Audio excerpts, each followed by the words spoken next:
नमस्कार साथियों, स्वागत है आप सभी का हमारे खुराना क्लासेस यूट्यूब चैनल पर। और आज की इस क्लास में हम बात करेंगे साथियों, जो हमारा साइंस है ना, साइंस का पेपर 9वां नंबर का, उसका पार्ट नंबर सेकंड यानी मॉडल पेपर सेकंड है आपका ये।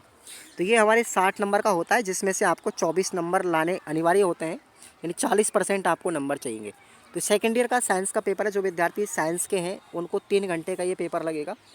पहला क्वेश्चन आपको याद रखना है कि प्रकृति के प्रति एक मिनट, हाँ जी, प्रकृति के प्रति विज्ञान की अवधारणा कैसी है। तो आपका आंसर क्या हो जाएगा, वास्तविकता की अवधारणा है। नेक्स्ट क्वेश्चन है अपना कि ओजोन अणुओं का ऑक्सीजन अणुओं में परिवर्तन होना किस प्रकार की अभिक्रिया है। तो ये कैसी अभिक्रिया है साथियों, अपघटन अभिक्रिया है, याद रख लेना आप लोग। अगला क्वेश्चन है कि भारत में हरित क्रांति का प्रादुर्भाव कब हुआ था। तो 1960 में भारत में हरित क्रांति का विकास यानी प्रादुर्भाव या उद्भव हुआ था, चालू हुई थी 1960 में। अगला क्वेश्चन है कि प्रोजेक्ट या फिर जो प्रायोजना विधि है उसके जन्मदाता कौन है। तो उसके जन्मदाता है हमारे किलपैट्रिक शॉप। कौन है, किलपैट्रिक साहब है। जन्मदाता की बात करें, प्रतिपादक की बात करें, एक ही बात है। अगला क्वेश्चन है कि प्रकाश संश्लेषण में पौधे कौन सी गैस लेते हैं। तो सब लोग जानते हैं प्रकाश संश्लेषण की जब क्रिया करते हैं भोजन बनाने के लिए, तो वो लेते हैं CO2 गैस यानी कार्बन डाइऑक्साइड गैस। ठीक है। अगला क्वेश्चन अपना है, देखेंगे, स्कूल की घंटी बजना निम्न में से किस गति का उदाहरण है। तो आप लोग याद रखेंगे ये आवर्त गति का उदाहरण है। किसका है, आवर्त गति का उदाहरण है, याद रखना सभी। अगला क्वेश्चन आपका है, समस्या समाधान विधि का प्रयोग शिक्षा की प्रमुख आवश्यकता है। शिक्षा की प्रमुख आवश्यकता है, ये कथन किसका है। तो याद रखना ये कथन जॉन डीवी का है। किसका है, जॉन डीवी का। अगला क्वेश्चन है कि विज्ञान के क्षेत्र में 2 नोबेल पुरस्कार करने वाली महिला, बहुत अच्छा क्वेश्चन है ये। तो 2 नोबेल पुरस्कार करने वाली जो महिला है वो है हमारी मारी क्यूरी। कौन है, मारी क्यूरी है, ध्यान रखना, अच्छा क्वेश्चन है ये। अब देखेंगे ये सारे इंपॉर्टेंट क्वेश्चन है, मैं आपको इनको रट्टा मार के आपको ले जाना है साइंस के पेपर का। 9वां क्वेश्चन है अपना कि प्रकृति पर भूकंप आने के क्या कारण है। तो पृथ्वी की आंतरिक शक्तियों के कारण भूकंप आते हैं। पृथ्वी के नीचे का भाग अत्यंत गर्म है, जहां स्थित लावा जब पृथ्वी के ऊपरी पटल को तोड़कर बाहर आता है तो हमारी पृथ्वी के अंदर कंपन होने लगते हैं। ठीक है ना, याद रखना आप लोग। 10वां क्वेश्चन है कि वैज्ञानिक विधि का क्या अर्थ है। तो ऐसी विधि या प्रक्रिया जिसे विज्ञान के अन्वेषण में वैज्ञानिक प्रयोग करते हैं उसे हम वैज्ञानिक विधि कहते हैं। अच्छा क्वेश्चन है, याद रखेंगे आप लोग।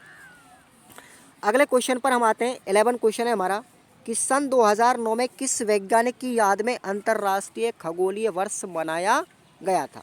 तो आपका आंसर हो जाएगा गैलीलियो की याद में। और ये गैलीलियो वही मनोवैज्ञानिक है जिन्होंने सबसे पहले दूरबीन की खोज की थी।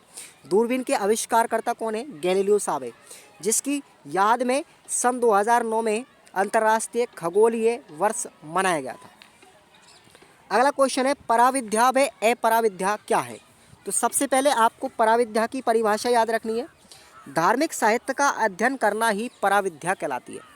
इसमें छात्र वेद, उपनिषदों, गीता आदि का अध्ययन करते हैं। और अपराविद्या के अंदर इसमें लौकिक व सांसारिक ज्ञान दोनों शामिल होते हैं।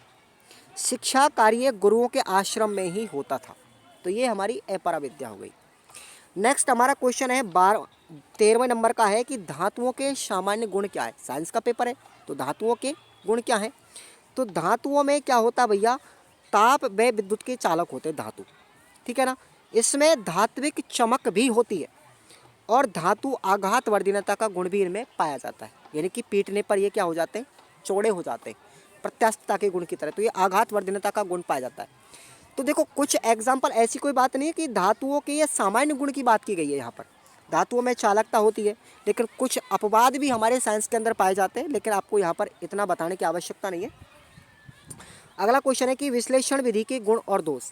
अब विश्लेषण विधि के गुणों की बात कर लेते हैं। सबसे पहले पहला गुण है, इस विधि में छात्र शिक्षक की अपेक्षा अधिक क्रियाशील रहता है। इसमें छात्रों में सही ढंग से विचार करने की आदत पड़ती है। ठीक है, इस विधि से समस्या हल करने की योग्यता का विकास होता है। छात्रों में बुद्धि, कल्पना और चिंतन शक्ति का विकास होता है। तो ये तो हो गए हमारे विश्लेषण विधि के गुण। अब इसके दोष की बात करें तो पहला दोष है इस विधि में समय अधिक लगता है। यह विधि स्वयं में पूर्ण नहीं है, क्योंकि जो तथ्य छात्रों ने विश्लेषण से सीखे हैं उनका समग्र रूप भी उनको स्पष्ट होना चाहिए। इसमें अज्ञात से ज्ञात की ओर बढ़ते हैं, अतः यह एक अमनोवैज्ञानिक विधि है। कौन सी? विश्लेषण विधि। तो ज़रा याद रखेंगे। इसके अथवा में आपको एक प्रश्न खुद याद करना है कि मिथ्याकरण से आप क्या समझते हैं। ये आपको सीरीज़ में मिलेंगे, यूनिट नंबर 1 का क्वेश्चन है। मैंने आपको सीरीज़ भी डाल रखी है किसके अंदर, ऐप के अंदर। और आप लोग हमारे टेलीग्राम को ज्वाइन करो। सबसे पहले आपको वीडियो के डिस्क्रिप्शन बॉक्स में लिंक दिया गया है साथियों। आप लोग इसको ज्वाइन करेंगे ना तो इस पर आपको एक फ़ायदा है, आपको रीट के आने वाले नोट्स और रीट की क्लासेस सब टेलीग्राम पर अवेलेबल हो जाएंगी। हालांकि मैं यूट्यूब पे क्लास लूँगा और टेलीग्राम पर नोट्स डालूंगा रीट के, चिंता मत करना, पूरा सिलेबस करवा दूंगा। अगला क्वेश्चन है कि वर्तमान समय में विज्ञान विषय की आवश्यकता को समझाइए। तो देखिए क्वेश्चन का आंसर, 21वीं शताब्दी में विज्ञान की सभी को आवश्यकता है। इसकी पुष्टि राष्ट्रीय शिक्षा नीति 1986 और 1992 द्वारा की गई। विद्यालय शिक्षा के राष्ट्रीय पाठ्यचर्या की एक रूपरेखा 2000 में भी प्रस्तुत की गई थी। आधुनिक शिक्षा के लिए आवश्यक है कि ग्रामीण व नगरीय स्तरों पर शिक्षा संबंधी सुविधाएं समान रूप से उपलब्ध होनी चाहिए। टेलीविज़न जन शिक्षा प्रसारण का एक सरल साधन है। कंप्यूटर एवं इंटरनेट भी शिक्षा प्रसारण में अत्यंत सहयोगी होता है। इसके अथवा में आपको एक प्रश्न और याद रखना। देखो जो अथवा वाले प्रश्न मैं आपको बता रहा हूँ ना, ये मैंने एक्स्ट्रा डाले हैं और ये बहुत इंपॉर्टेंट भी है। प्राथमिक स्तर पर बच्चों के पूर्व ज्ञान की पहचान किस प्रकार से करेंगे, तो ये आपका यूनिट नंबर 2 का सवाल है, ज़रा आप लोग पढ़ के जाएंगे। नेक्स्ट हमारा क्वेश्चन है कि संचार के क्षेत्र में विज्ञान का क्या महत्व है, ज़रा पढ़ेंगे आप लोग। विज्ञान एवं प्रौद्योगिकी द्वारा संचार का क्षेत्र इतना व्यापक हो गया है कि दृश्य व श्रव्य संचार के माध्यम से हम अपने कमरे में ही बैठकर संपूर्ण विश्व के संपर्क में रहते हैं। टीवी, कंप्यूटर, मोबाइल आदि द्वारा विश्व भर की जानकारी हम एक क्षण में प्राप्त कर लेते हैं। शिक्षा में कंप्यूटर और टेलीविज़न का बहुत ही अधिक योगदान है। शिक्षा के साथ साथ संचार के साधनों का उपयोग मनोरंजन में भी किया जा रहा है। इसके अथवा में आपको यूनिट नंबर 3 से एक प्रश्न मैंने लिया है, सामाजिक कुरीतियों से निपटने में विज्ञान की क्या भूमिका है। इस पर आपको प्रकाश डालना है, इस पर आपको वार्ता करनी है। तो यूनिट नंबर 3 का सवाल है। नेक्स्ट क्वेश्चन है कि अनुसंधान विधि के सोपान कौन कौन से हैं। तो अनुसंधान विधि के 6 सोपान हैं। पहला सोपान यानी चरण है समस्या की सूचना प्रदान करना। दूसरा है समस्या भी संसूचन करना, ठीक है ना। उसके बाद तीसरा चरण है समस्या का विश्लेषण करना। चौथा चरण है प्रयोग एवं तथ्य संकलन करना।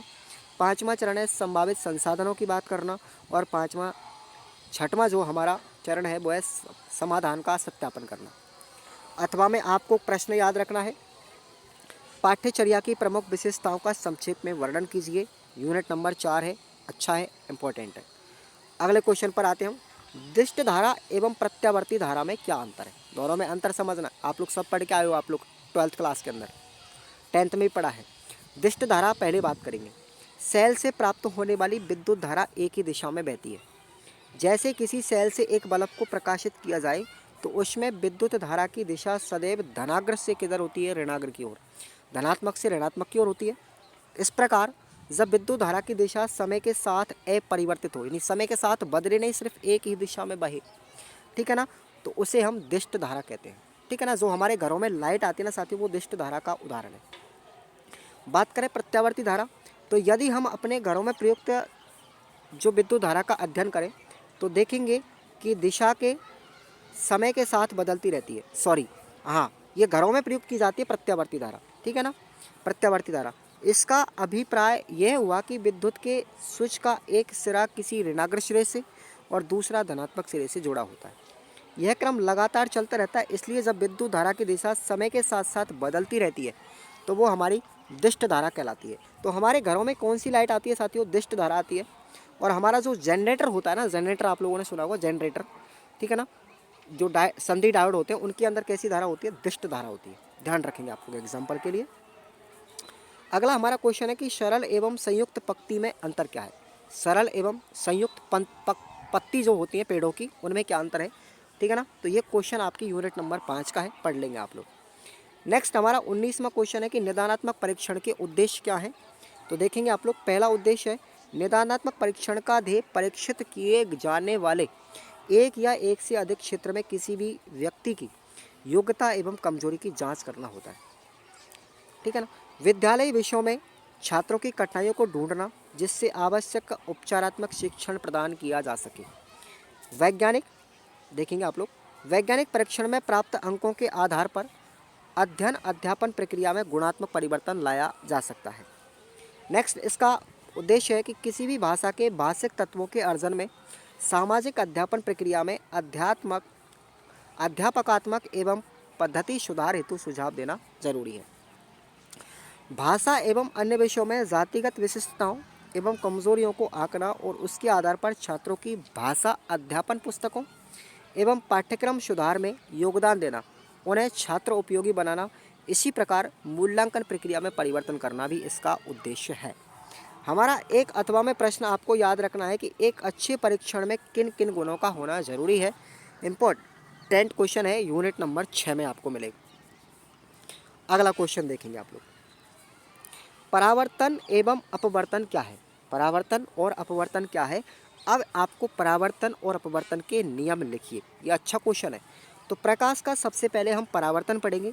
जब प्रकाश की किरणें किसी पारदर्शक माध्यम से पत्थर या फिर किसी अन्य समांगी पारदर्शक माध्यम में प्रवेश करती हैं तो दोनों माध्यमों के सीमा पृष्ठ पर वह अपने मार्ग से कुछ विचलित हो जाती हैं। इस प्रकार की घटना को हम प्रकाश का परावर्तन कहते हैं। और अब परावर्तन के नियम भी सुन लीजिए साथियों। इसमें नियम है कि आपतन कोण और परावर्तन कोण सदैव बराबर होता है, यानी I बराबर R। आपतित किरण, परावर्तित किरण, अभिलंब तीनों एक ही तल में स्थित होते हैं। ठीक है ना। तो याद रखना जैसे इस तरीके से, तो ये हमारा अभिलंब हो गया, ये हमारी आपतित किरण हो गई, ये हमारी परावर्तित किरण हो गई। तो ये कोण I और ये कोण R, ये दोनों बराबर हैं, ध्यान रखना आप लोग। ये हमारा अभिलंब हो गया, ये हमारी आपतित किरण, ये परावर्तित किरण, ये तीनों एक ही तल में स्थित है। तो ये परावर्तन के नियम हो गए। चलिए अगला क्वेश्चन आप लोग देखेंगे। परावर्तन का प्रकाश का अपवर्तन क्या है। हेडिंग प्रकाश का अपवर्तन, अच्छी हेडिंग के साथ लिखना है। प्रकाश किसी एक समग्र माध्यम से सरल रेखा में चलता है, परंतु जब वह अपने मार्ग में कोई दूसरा पारदर्शक माध्यम आ जाता है तो वह अपने मार्ग से विचलित हो जाता है। यह विचलन किसी दिशा में अभिलंब की ओर या फिर दिशा में अभिलंब से दूर होता है। प्रकाश की विचलन की यह घटना प्रकाश का अपवर्तन कहलाती है। अब एक आपको नोट याद रखना है कि जिस माध्यम में प्रकाश की किरणें अभिलंब की ओर झुकती हैं, ठीक है, वो कैसा माध्यम होता है, सघन माध्यम होता है। और जिस माध्यम में प्रकाश की किरणें अभिलंब से दूर हट जाती हैं उसको हम क्या कहेंगे, विरल माध्यम कहेंगे। आप लोग समझिए इसको एग्जाम्पल को। ये हमारा एक माध्यम यहाँ पर हो गया हमारा विरल माध्यम, तो यहाँ से हमारी एक किरण आई, ये हमारा अभिलंब है। जैसे यहाँ पर आई तो सीधी, अब देखो अगर हमारा इधर कैसा माध्यम है, विरल माध्यम है, और नीचे कौन सा है, सघन माध्यम है इधर, तो ये अभिलंब से, ध्यान रखना आप लोग, जब ये सघन माध्यम में जाती है ना तो अभिलंब की तरफ झुक जाती है, इस तरफ झुक जाएगी। ये सघन माध्यम में प्रवेश करेगी विरल से तो झुक जाएगी अभिलंब की तरफ। तो इस तरीके से आपको एग्जाम्पल समझना है। अब बात करते हैं हम अपवर्तन के नियम। आपतित किरण, अपवर्तित किरण और अभिलंब तीनों एक ही समतल में स्थित होते हैं। किन्हीं दो माध्यमों के लिए आपतित किरण और अपवर्तित किरणों के बीच आपतन कोण की त्रिज्या और अपवर्तन कोण की त्रिज्या का जो अनुपात होता है वो हमेशा कांस्टेंट होता है, यानी स्थिर होता है। और इसे ही हम क्या कहेंगे, स्नेल का नियम कहेंगे। एक नंबर में आपसे यहाँ पर भी पूछा जा सकता है कि स्नेल का नियम किसे कहते हैं। तो स्नेल के नियम के लिए ये आपको याद रखना, अपवर्तनांक बराबर होता है sine I upon sine R। क्या होगा, sine I upon sine R। यही हमारा स्नेल का नियम है। अथवा में आपको प्रश्न पढ़ना है कि वस्तुनिष्ठ परीक्षण की विशेषताओं का उल्लेख कीजिए। यूनिट नंबर 6 में आपको प्रश्न मिलेगा। अगला क्वेश्चन है कि विज्ञान किट के लाभ। विज्ञान किट के लाभ, जो आपने विज्ञान किट आप लोग देखी होगी, उसमें क्या क्या चीज़ मिलती है। तो सबसे पहले ठोस सामग्री, इसमें सभी प्रकार की आवश्यक चीज़ें, उपकरण, रसायन आदि एक ही स्थान पर आसानी से मिल जाते हैं। पहला उपयोग है इसका, पहला लाभ। समय की बचत भी होती है। इस किट का सामान इस प्रकार से निर्मित किया गया होता है कि प्रयोग करने में कम से कम समय लगे। विद्यार्थियों का सहयोग भी इससे मिलता है। किट और उसकी वस्तुएं इतनी साधारण है कि उनका उपयोग आसानी से किया जा सकता है और विद्यार्थियों को सहयोग भी इसका मिलता है। कम कीमत भी होती है भैया, विज्ञान किट की कीमत भी बहुत कम है। ये किट्स बहुत ही सस्ती होती है, छोटे छोटे स्कूलों में भी इसका खर्चा आसानी से सहन किया जा सकता है। स्वदेशी साधनों का प्रयोग इस किट के अंदर भी किया जाता है और वस्तुओं का सरलता से परिवर्तन भी किया जा सकता है। किट में किसी भी प्रकार की हानि या टूटने की अवस्था में किट में जो वस्तुएं आसानी से होती है, टूट जाती है, फूट जाती है, उनको आसानी से चेंज भी हम कर सकते हैं। सस्ता साधन होता है। अगले क्वेश्चन पर हम आते हैं। देखिए अगला क्वेश्चन है कि किशोर अवस्था में शारीरिक विकास में क्या परिवर्तन देखे जा सकते हैं। संक्षिप्त में लिखिए। यूनिट नंबर 2 का क्वेश्चन है, आप लोग याद रखेंगे 2 नंबर यूनिट का। अगला हमारा क्वेश्चन है कि विज्ञान का अर्थ स्पष्ट करते हुए प्राकृतिक घटनाओं एवं प्रक्रियाओं आदि में कार्य कारण संबंधों की विवेचना कीजिए। सबसे पहले हमको अपने साइंस का अर्थ, विज्ञान का अर्थ क्या है, तो हमारा जो विज्ञान शब्द है वो साइंस की शब्द की उत्पत्ति है, वो लैटिन भाषा के साइंटिया से हुई है। साइंस शब्द की उत्पत्ति कहाँ से हुई है? साइंटिया से, लैटिन भाषा से। और साइंटिया का अर्थ होता है जानना। विभिन्न व्यक्तियों ने विभिन्न दृष्टिकोणों से विज्ञान की परिभाषा को परिभाषित भी किया है और सामान्य अर्थ में हम कह सकते हैं कि विज्ञान किसे कहते हैं, तो प्रकृति के क्रमबद्ध अध्ययन से प्राप्त सुव्यवस्थित ज्ञान को हम विज्ञान कहते हैं। और ये आप लोग कक्षा 8 में पढ़ के आए होंगे। प्रकृति के ज्ञान का इसमें क्रमबद्ध अध्ययन किया जाता है, क्रमबद्ध रूप विज्ञान होता है। प्रकृति के गुप्त रहस्यों को जानना विज्ञान होता है और विज्ञान प्रकृति के ज्ञान का एक संकलन है, एक स्टोर है, ठीक है ना। तो ये विज्ञान हो गया। अब प्राकृतिक घटनाओं और प्रक्रियाओं में इसका क्या संबंध होता है, ठीक है ना, विज्ञान का। जिस व्यक्ति में वैज्ञानिक अभिवृत्ति का समुचित विकास हुआ है, वह अपने आसपास की घटनाओं में कार्य कारण संबंध के परिप्रेक्ष्य में देखता है। प्रकृति में जो घटित हो रहा है वह उन सब के पीछे कोई ना कोई कारण है। जैसे दिन में हमको तारे दिखाई नहीं पड़ते, लोहे पर जंग क्यों लगती है, ठीक है ना, लोहे पर जंग लगना। पौधों को अधिक पानी दिया जाए तो वो मुरझा जाते हैं, गल जाते हैं। मनुष्य की उम्र बढ़ने पर बाल सफ़ेद हो जाते हैं। तो इसका कोई ना कोई फैक्ट होता है साइंस के अंदर, ठीक है ना, रीज़न होता है। इन सब के पीछे अलग अलग कारण है। विज्ञान में ऐसा पक्का विश्वास है जो कुछ घटित हो रहा है उसके पीछे कोई ना कोई रीज़न है जिसे वो ढूंढता रहता है। विज्ञान बाह्य प्रगति के अध्ययन का एक प्रायोगिक क्या है, अंग है, एक प्रैक्टिकली पार्ट है। अगला अथवा पर क्वेश्चन आपको याद रखना है कि 20वीं शताब्दी से पहले और बाद में विज्ञान एवं प्रौद्योगिकी की पारस्परिक निर्भरता की विवेचना कीजिए। यूनिट नंबर 1 का सवाल है, आपको याद कर लेना। अपना अगला सवाल है कि दैनिक क्रियाओं के निर्णयों में विज्ञान की भूमिका को स्पष्ट कीजिए। यानी कि अपने जो हमारे दैनिक जीवन की जो प्रक्रिया होती हैं उसमें विज्ञान का क्या उपयोग है। तो शैक्षिक विकास में भूमिका होती है विज्ञान की। विज्ञान शैक्षिक व्यवस्था एवं उसका विकास भी वर्तमान में विज्ञान की देन है। शिक्षण अधिगम प्रक्रिया में वर्तमान समय में television, overhead projector, mobile, computer, video आदि का प्रयोग इस प्रकार की प्रक्रिया को प्रभावी रूप में प्रदर्शित करता है। स्वास्थ्य विकास में भी भूमिका किसकी होती है। आजकल जो मेडिकल डिपार्टमेंट है वो साइंस की बदौलत है, ये आज इतना अग्रणी है। स्वास्थ्य के विकास में विज्ञान का उपयोग व्यापक स्तर पर किया गया है। वर्तमान जीवन विज्ञान को भी प्रशिक्षण महाविद्यालयों में उपयोगी विषय के रूप में स्वीकार किया गया है, जिससे कि प्राथमिक स्तर पर ही बालकों को स्वास्थ्य संबंधी सूचना प्रदान की जा सके। इससे समाज में स्वास्थ्य के प्रति सकारात्मक दृष्टिकोण उत्पन्न होता है, ठीक है। उसके बाद है भाषा विकास में भूमिका।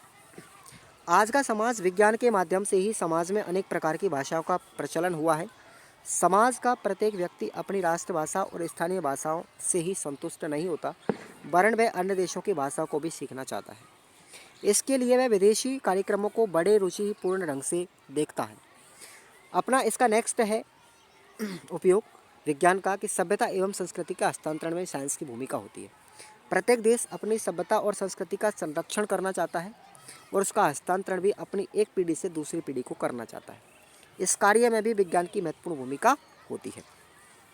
अब आपको अथवा में क्वेश्चन याद रखना है कि समस्याओं के तार्किक विश्लेषण में विज्ञान का उपयोग कैसे किया जाता है, छात्रों को इसका क्या महत्व होता है। तो आपको ये यूनिट नंबर 3 में मिलेगा, ठीक है साथियों। तो ये अपना पूरा पेपर हुआ 60 नंबर का मॉडल पेपर। इसमें से आपको प्रश्न कई सारे मिलेंगे, चिंता करने की कोई आवश्यकता नहीं है। आप लोग इसको रट्टा मार करके जाएं। अगर आपको कुछ भी याद नहीं होता है ना तो आप लोग इसके प्रश्नों को भी वहाँ पर आंसरों को लिख सकते हैं, कोई दिक्कत वाली बात नहीं है। एग्जाम में इतना कोई कठिन चेक नहीं करता कॉपी। तो आप लोग टेलीग्राम को ज़रूर ज्वाइन कर लेना साथियों। और आपको खुराना क्लासेस ऐप पर ही अब रीड की क्लासें चलेंगी, आज से ही ये समझ लेना आप। धन्यवाद।